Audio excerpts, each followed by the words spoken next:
ओम शांति। आज 6 अगस्त 2022 के बाबा के अनमोल मधुर महावाक्य सुनेंगे।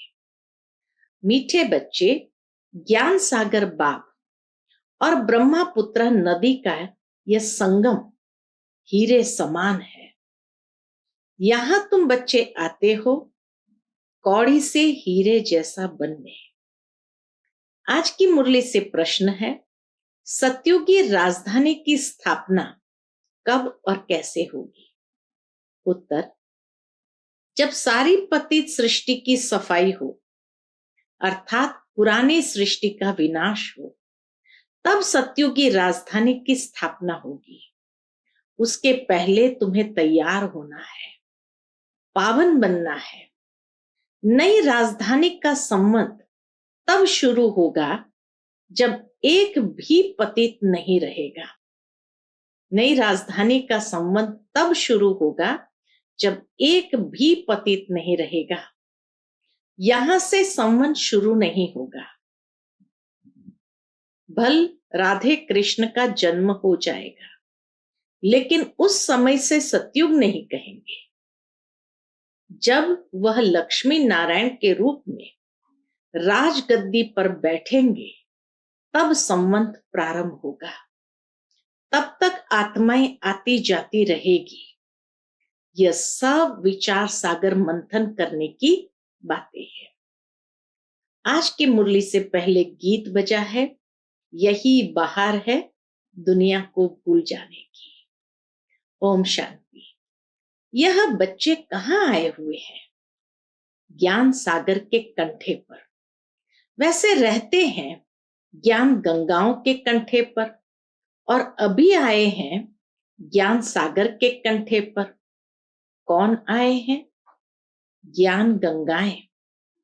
क्या बनने लिए? कौड़ी से हीरे अथवा कंगाल से सिरताज बनने लिए। ब्रह्मा है ब्रह्मपुत्रा और शिव है ज्ञान सागर। यह है ब्रह्मपुत्र नदी। बच्चा तो है ना? ब्रह्मा वल्द शिव, तुम हो पौत्रे और पौत्रियां। कलकत्ते में सागर और नदी का बड़ा भारी मेला लगता है। वहां गंगा, ब्रह्मपुत्र और सागर मिलते हैं। गंगा सागर कहते हैं। ब्रह्मपुत्र में और भी नदियां मिलती है। मुख्य है ब्रह्मपुत्र और सागर का संगम। उनको ही कहते हैं डायमंड हार्बर। यह नाम अंग्रेजों ने रखा है। अर्थ कुछ भी नहीं समझते, नाम सिर्फ ऐसे ही रख दिया है। बाप अर्थ समझाते हैं। तुम आए हो इस समय ब्रह्मपुत्र और ज्ञान सागर के पास सन्मुख। वहां भी सागर के सन्मुख जाते हो हीरा बनने के लिए। बाबा कहे हीरा बनने के लिए आए हैं, परंतु हीरो के बदले पत्थर बन जाते हैं, क्योंकि वह है भक्ति मार्ग। लोग वहां जाते हैं यही ख्याल से कि हम पावन बने, हीरा बने, परंतु बाबा कहे हीरे के बदले पत्थर बन जाते हो, क्योंकि वह है भक्ति मार्ग। यह संगम है आत्माओं और परमात्मा का। दोनों इकट्ठे हैं। वह जड़, यह चैतन्य। यह तो कहां भी जा सकते हैं। शिव बाबा, ब्रह्मा बाबा कहां भी जा सकते हैं। तो बच्चों को हमेशा यह समझना चाहिए कि ब्रह्मपुत्र और सागर दोनों इकट्ठे हैं चैतन्य में। यह जैसे कि हीरे बनने का संगम हो गया। तुम हीरे जैसा बनो। यह है ब्रह्मपुत्र और एडॉप्टेड ज्ञान गंगाएं। शिव बाबा के ब्रह्मपुत्र और एडॉप्टेड ज्ञान गंगाएं। यह नदियां तो अनगिनत है। उन नदियों का तो सबको मालूम है कि भारत में इतनी नदियां हैं। यह तो अनगिनत है। इन ज्ञान नदियों का तो अंत नहीं पाया जा सकता। सागर से नदियां इस समय ही निकलती है। पहले तो ब्रह्मपुत्र निकलती है, फिर उनसे छोटी छोटी नदियां निकलती है। तुम जानते हो, नंबरवार पुरुषार्थ अनुसार, कोई बड़े हैं कोई छोटे हैं, ये सब मनुष्य को हीरे जैसा बनाते हैं। ऐसे भी नहीं कहेंगे कि सूर्यवंशी ही महाराजा महारानी बनते हैं, नहीं। यथा राजा रानी तथा प्रजा, तुम सबका जीवन हीरे जैसा बनता है। जो स्वर्ग के लिए थोड़ा भी पुरुषार्थ करते हैं वह हीरे जैसा बनते हैं। ये ब्रह्मपुत्र नदी और सागर दोनों इकट्ठे रहते हैं। तुम बच्चे जब आते हो तो अंदर में जानते हो कि हम जाते हैं बाप दादा के पास। बाप ज्ञान का सागर है। फिर रिफ्रेश करते हैं इस ब्रह्मपुत्र अर्थात ब्रह्मा में। इन द्वारा हमको हीरे जैसा बनाते हैं। अब जो जितना पुरुषार्थ कर श्रीमत पर चले, यह भी जानते हो जहां तक जीना है वहां तक पुरुषार्थ करना है। शिक्षा तो मिलती रहती है, इम्तिहान की रिजल्ट तो विनाश के समय ही निकलती है। एक तरफ रिजल्ट निकलेगी, दूसरे तरफ विनाश शुरू होगा। फिर तो हाहाकार हो जाता है, बात मत पूछो। इसलिए विनाश होने के पहले, लड़ाई होने के पहले तैयार होना है, पावन बनना है। समझना चाहिए बाकी और क्या समय होगा। बाबा कहे समझना चाहिए बाकी और क्या समय होगा। और यह भी जानते हो कि जब हमारी राजधानी स्थापन होती है तो यह सारी सफाई भी होनी है। तुम पावन बनते रहते हो। वह है पतित, सब पतित खलास हो जाए, हिसाब किताब चुकतो कर सब वापस चले जाए, एक भी पतित न रहे, तब कहेंगे पावन दुनिया। इस समय हो पावन। बाबा कहे तुम इस समय हो पावन, परंतु सारी दुनिया तो पावन नहीं है ना। पावन बनेगी जरूर। जब विनाश होगा तब सारी दुनिया पावन होगी। उसको नई दुनिया कहेंगे। नई दुनिया का संबंध कोई पीछे तो समझाना चाहिए। बाबा कहे नई दुनिया का संबंध कोई पूछे तो समझाना चाहिए। जब महाराजा महारानी तख्त पर बैठते हैं तब नया संबंध शुरू होता है। जब तक नया संबंध शुरू हो तब तक पुराना जरूर कायम रहेगा। यहां से संबंध शुरू नहीं होगा। हम ब्राह्मण भल नए हैं, परंतु दुनिया अथवा सारी पृथ्वी थोड़ी नहीं है। अभी है संगम, कलयुग के बाद सतयुग आना है। हम कहते ही है first Prince princess Radhe Krishna, फिर भी हम उस समय सतयुग नहीं कहेंगे जब तक लक्ष्मी नारायण तख्त पर नहीं बैठे हैं। तब तक कुछ न कुछ खिटपिट होती रहेगी। बल राधे कृष्ण आ जाते हैं। देखो, यह है विचार सागर मंथन करने की बातें। सतयुग जब शुरू होगा तब संबंध शुरू होगा। सूर्यवंशी डिनाइस्टी का संबंध फलाना, परंतु प्रिंस प्रिंसेस के नाम पर संबंध कभी नहीं होता। बाकी बीच के समय में आना जाना होता रहता है। चीची मनुष्य को भी जाना है, कुछ न कुछ बचे हुए तो रहते ही है ना। जो भी बचे हुए होंगे वह भी वापस जाए, टाइम लगता है। ये कौन समझाते हैं? ज्ञान सागर भी समझाते हैं तो ब्रह्मपुत्र ज्ञान नदी भी है। दोनों इकट्ठे समझाते हैं। वह कुंभ का मेला तो वर्ष वर्ष लगता है। यह कुंभ का मेला, सागर और ज्ञान नदियों का मेला तो संगम पर ही होता है। तुम बच्चे कहेंगे हम जाते हैं मात पिता व ज्ञान सागर और बड़ी नदी के पास। बाबा हमको इस बड़ी नदी और इन नदियों द्वारा वर्षा दे रहे हैं, अर्थात हीरे जैसा बनाते हैं। कुंभ के मेले में कितना खुशी से, बड़ी शुद्धि से जाते हैं और वहां मनसा वाचा कर्मणा पवित्र रहते हैं। वह है जड़ यात्रा। यात्री अपना कल्याण करना चाहते हैं। पंडों का इतना कल्याण नहीं होता है जितना यात्रियों का। पंडे लोग तो पैसा इकट्ठा करने जाते हैं, उन्हों की इतनी भावना नहीं होती जितनी यात्रियों की रहती है। यात्री बड़ी शुद्ध भावना से जाते हैं तो कईयों को साक्षात्कार हो जाता है। अमरनाथ पर बर्फ का लिंग बना रहता है, सामने जाने से बर्फ ही बर्फ जैसे देखने में आती है। ब्रह्मा बाबा तो गए हुए हैं तो सुनाते हैं, भावना वाले जैसे देखते तो खुश हो जाते हैं। यह तो कुदरत है, बर्फ में लिंग बन जाता है। मनुष्य की ऐसी भावना बैठ जाती है कुछ भी नहीं।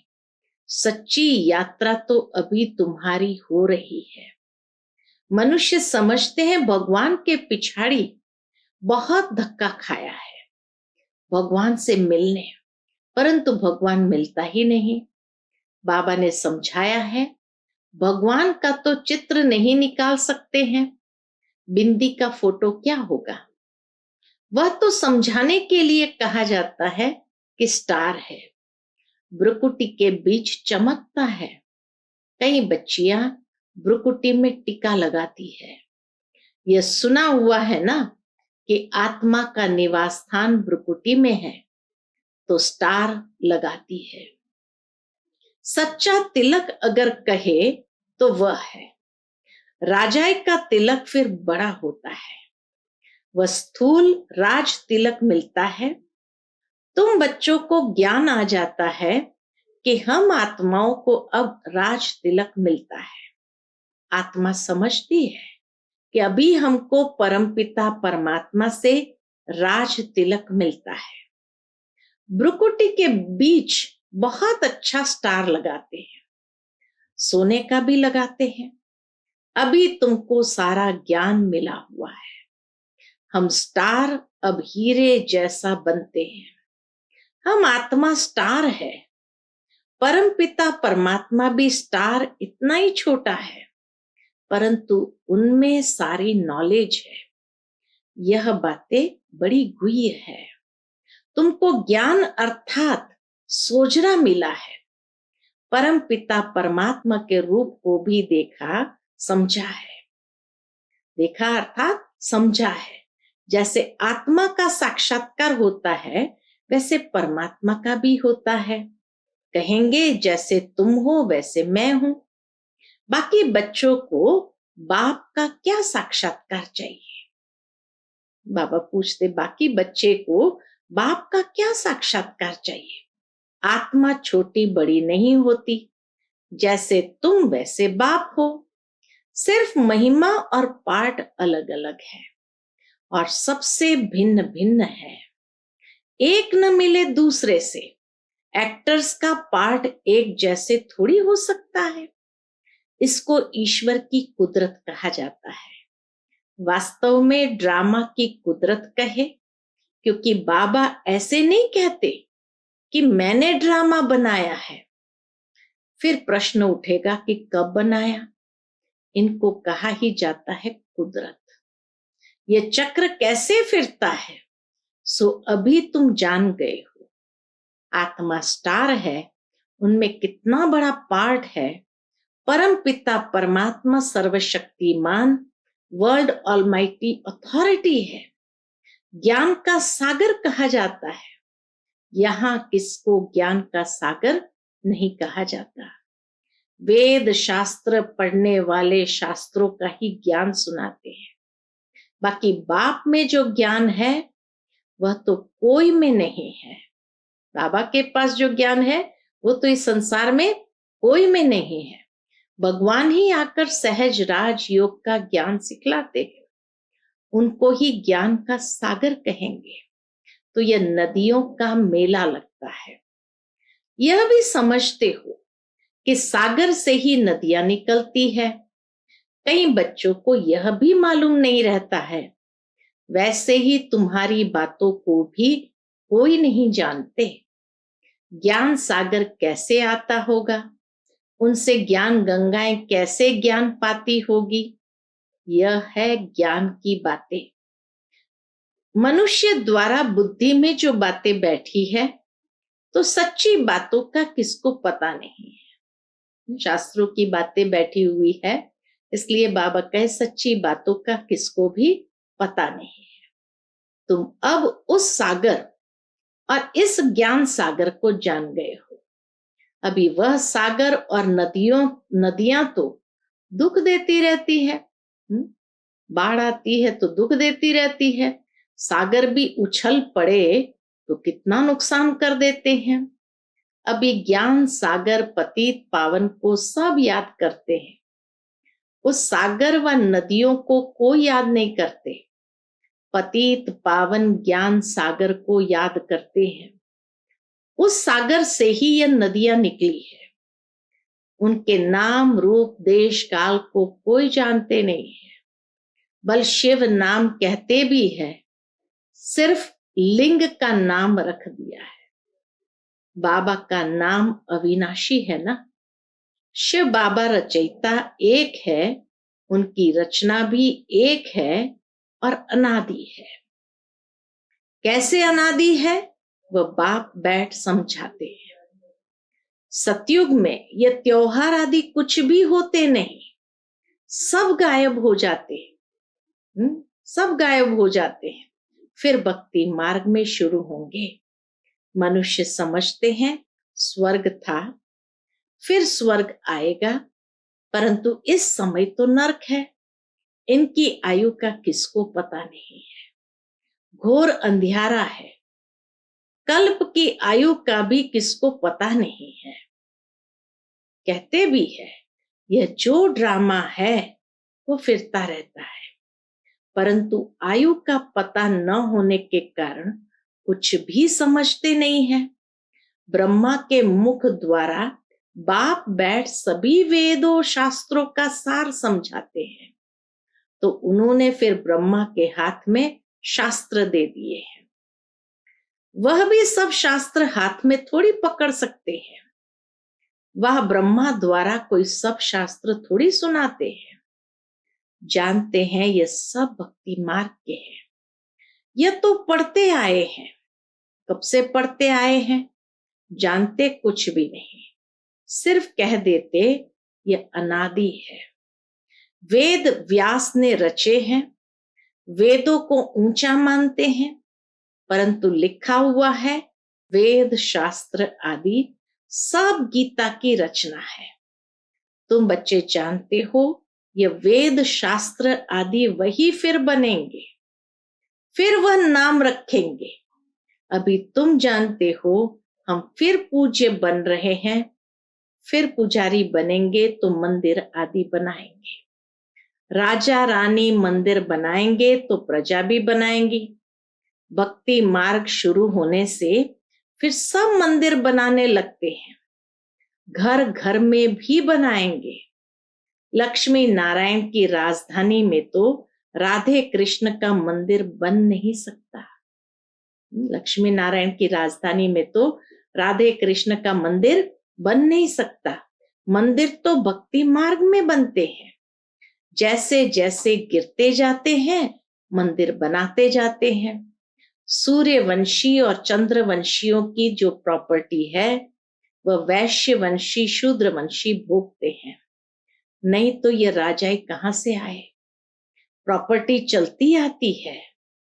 बड़ी बड़ी जो प्रॉपर्टी है वह छोटी छोटी होते फिर आखिर कुछ भी नहीं रहता है। आपस में बांटते जाते हैं। तो बच्चों को अब समझ में आ गया है कि कैसे हम पूज्य बनते हैं, कितना समय बनते हैं, फिर कैसे पुजारी बनते हैं। अभी समझ गए ना कि परमपिता परमात्मा का नाम रूप देश काल और उनका पाठ क्या है। भक्ति मार्ग में भी भक्तों की शुद्ध भावना बाप ही पूरी करते हैं, अशुद्ध भावना रावण पूरी करते हैं। अभी तुमको ज्ञान सागर ने सारा ज्ञान बुद्धि में बिठाया है, सब तो नहीं समझेंगे। जो कल्प पहले वाले हैं वही निकलते रहेंगे। अच्छा, मीठे मीठे सिकिलते बच्चों प्रति माता पिता बाप दादा का याद प्यार और गुड मॉर्निंग। रूहानी बाप की रूहानी बच्चों को नमस्ते। हम सब रूहानी बच्चों की रूहानी माता पिता बाप दादा को याद प्यार गुड मॉर्निंग और नमस्ते। नमस्ते, शुक्रिया बाबा, शुक्रिया। आज की मुरली से धारणा के लिए मुख्य सार। पहली पॉइंट, जब तक जीना है पुरुषार्थ करते रहना है, बाप की शिक्षाओं को अमल में लाना है, बाप समान मास्टर ज्ञान सागर बनना है। दूसरी पॉइंट, रूहानी पंडा बन सबको सच्ची यात्रा करानी है, हीरे जैसा बनना और बनाना है। आज का बाबा का मधुर वरदान है हम बच्चों के प्रति, श्रेष्ठ और शुभ वृत्ति द्वारा वाणी और कर्म को श्रेष्ठ बनाने वाले विश्व परिवर्तक भव। श्रेष्ठ और शुभ वृत्ति द्वारा वाणी और कर्म को श्रेष्ठ बनाने वाले विश्व परिवर्तक भव। जो बच्चे अपनी कमजोर वृत्तियों को मिटाकर शुभ और श्रेष्ठ वृत्ति धारण करने का व्रत लेते हैं, उन्हें यह सृष्टि भी श्रेष्ठ नजर आती है। वृत्ति से दृष्टि और कृति का भी कनेक्शन है। कोई भी अच्छी व बुरी बात पहले वृत्ति में धारण होती है, फिर वाणी और कर्म में आती है। वृत्ति श्रेष्ठ होना माना वाणी और कर्म स्वतः श्रेष्ठ होना। वृत्ति से ही वाइब्रेशन वायुमंडल बनता है। श्रेष्ठ वृत्ति का व्रत धारण करने वाले विश्व परिवर्तक स्वतः बन जाते हैं। श्रेष्ठ वृत्ति का व्रत धारण करने वाले विश्व परिवर्तक स्वतः बन जाते हैं। आज का स्लोगन है, विदेही व अशरीरी बनने का अभ्यास करो तो किसी के भी मन के भाव को जान लेंगे। विदेही व अशरीरी बनने का अभ्यास करो तो किसी के भी मन के भाव को जान लेंगे। अच्छा, Om Shanti. To watch Peace of Mind channel videos on YouTube, subscribe us on youtube.com/tvpeaceofmind. Just a click for a peaceful life.